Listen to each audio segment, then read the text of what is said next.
시청자 여러분, 밤새 잘 주무셨습니까? 경제 부동산의 김동수입니다. 집값이 너무 올라도 걱정, 너무 떨어져도 걱정이 많습니다. 원래 부동산 가격이 오르면 부동산 정책을 규제하고, 떨어지면 경기를 활성화시키기 위해 완화하는 정책을 수립하는 것이 일반적인데요. 경제 환경 여건에 따라 규제와 완화 정책은 되풀이될 수밖에 없는 구조임에는 틀림이 없습니다. 정부와 여당이 실수요자의 보유세 부담 경감, 그리고 대출 규제 완화 등 부동산 정책 전환에 나선 건 뿔난 부동산 민심을 되돌리지 못하면 정권 재창출에 실패할 것이라는 위기감 때문으로 보입니다. 문재인 정부 들어서서는 26번째 대책을 발표했음에도 불구하고 부동산 가격을 안정화시키지 못한 것은 정책의 실패입니다. 부동산은 수요 공급 원칙에 따라 시장 원리에 맡겨야 합니다. 인위적인 반시장 원리는 실패할 수밖에 없습니다. 그동안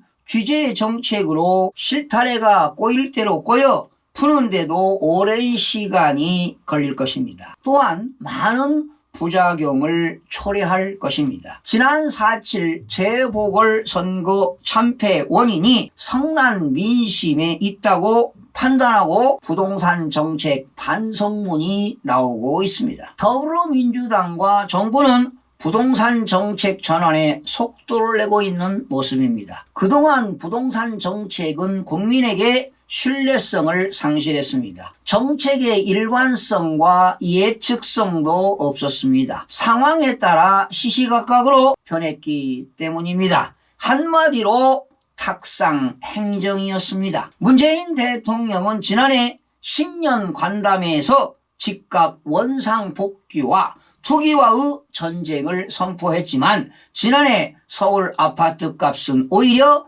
가파르게 상승했습니다. 특히 공시가격 인상까지 더해지면서 종합부동산세 등 보유세 부담이 늘어 조세 저항이 선거 민심으로 표면화했습니다. 정부가 원상 복귀를 포기하고 현실을 인정할 수밖에 없게 된 배경입니다. 당정은 우선 보유세인 종합부동산세와 재산세를 수술대 위에 올렸습니다. 다양한 해법이 제시되는 가운데서도 큰 방향은 모두 세제 완화에 맞춰졌습니다. 최근에 국토교통부 장관 후보자가 민간 재건축의 공급 기능을 인정하는 발언을 내놓으면서 관련 규제를 일부 덜어내는 작업이 이루어질 수 있다는 전망도 나오고 있는데요. 홍남기 경제부총리는 19일 열린 국회 대정부 질문에서 종합부동산세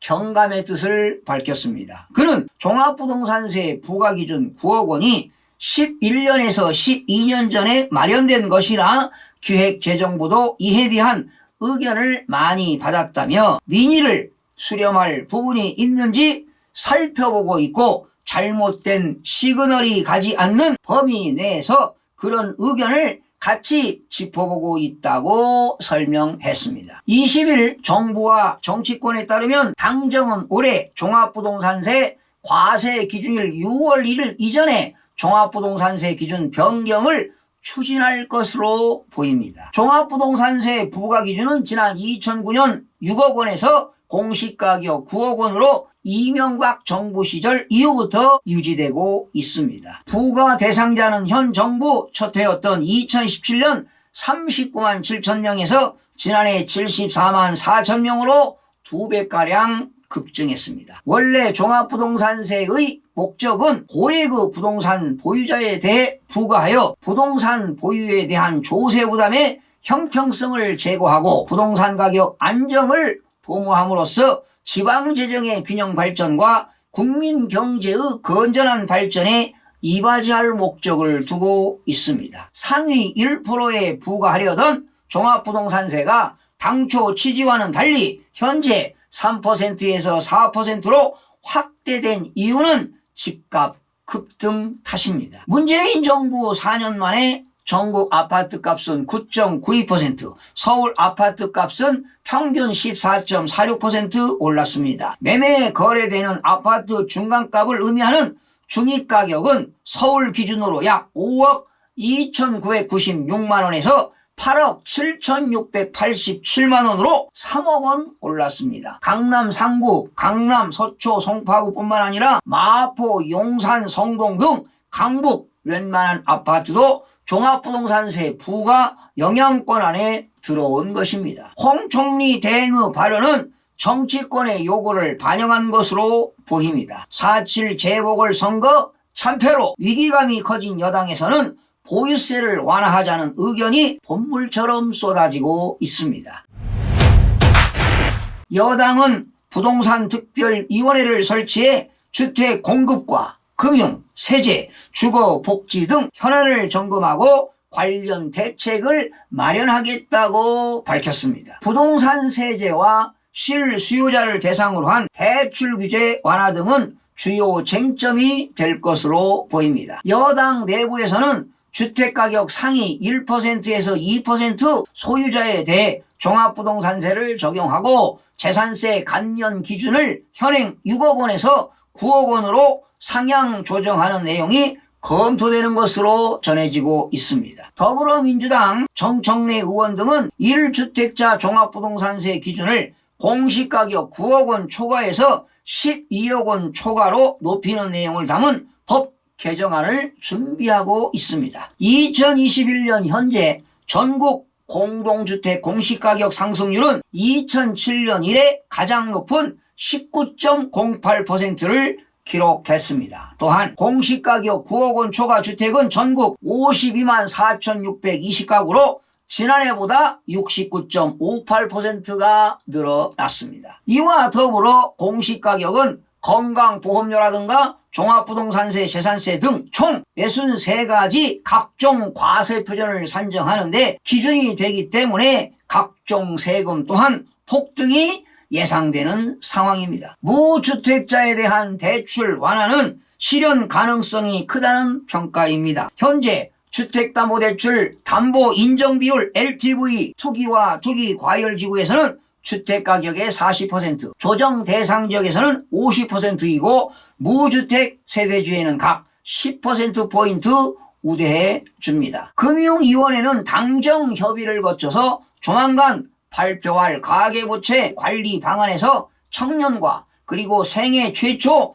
주택 구입자에 한해서만 이 우대폭을 확대해 주는 방안을 내놓을 것으로 보입니다. 현재 최장 30년인 주택담보대출 만기를 40년까지 늘리는 방안도 검토되고 있습니다. 정부 여당이 민간 재건축과 재개발 사업에 대한 규제 완화까지 단행할 수 있다는 관측도 나옵니다. 민간 재건축 규제와 관련해서도 정책 변화가 나타날지 관심이 주목이 되는데요. 그간 정부는 민간 재건축 사업이 집값 상승의 원흉이라고 보고 공공이 주도하거나 참여하는 정비사업 활성화에 무게를 실었습니다. 반면 오세훈 서울시장은 민간 재건축 규제 완화를 공약으로 내걸어 양측 간 충돌이 불가피할 것이라는 관측이 제기됐습니다. 이런 상황에서 국토교통부 장관으로 내정된 노영욱 후보자는 주택공급 활성화 차원에서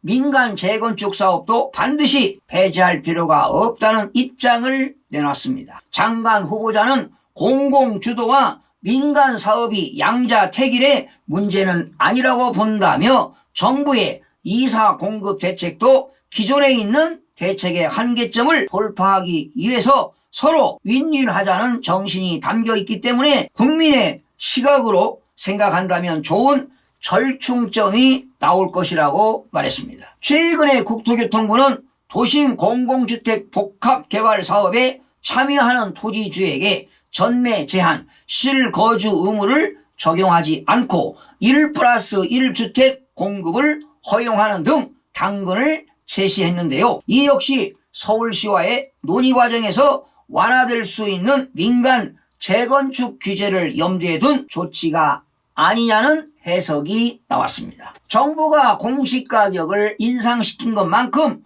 보유세 부담이 증가되므로 정책 전환은 필요합니다. 헌데 정권 재창출에 실패할 수 있다는 위기감에 다급해진 저사로 보여 안타까울 뿐입니다. 규제 완화로 단기간 시장 과열이 되는 것도 문제이지만 가계부채 급증으로 우리 경제에 큰 타격이 올 수도 있음을 시사하는 바입니다. 시청해주신 여러분 고맙습니다. 최선을 다하겠습니다. 마음이 드셨다면 구독, 좋아요 꼭 부탁드리겠습니다. 고맙습니다.